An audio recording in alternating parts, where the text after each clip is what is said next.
बिस्मिल्लाहिर्रहमानिर्रहीम। Dear viewers, अस्सलाम वालेकुम and welcome to Khwabnama YouTube video channel के साथ मैं हूं ताहिर हुसैन। डियर व्यूअर्स, आज हम जिस ख्वाब के बारे में देखेंगे और पढ़ेंगे वो है ख्वाब में गोद में लेना। बच्चे को या किसी बड़े को भी गोद में लिया जा सकता है। Let's see.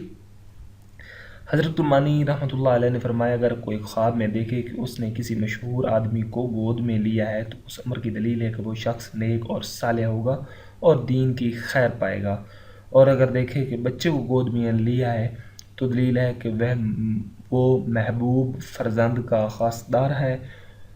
और अगर देखे कि शीर बिरादर को आगोश में लिया है, यानी कि एक ही माँ का दूध पीने वाला, तो दलील है कि दुश्मन से सुलह करेगा। डियर व्यूअर्स, ये था हमारा आज का ख्वाबनामा।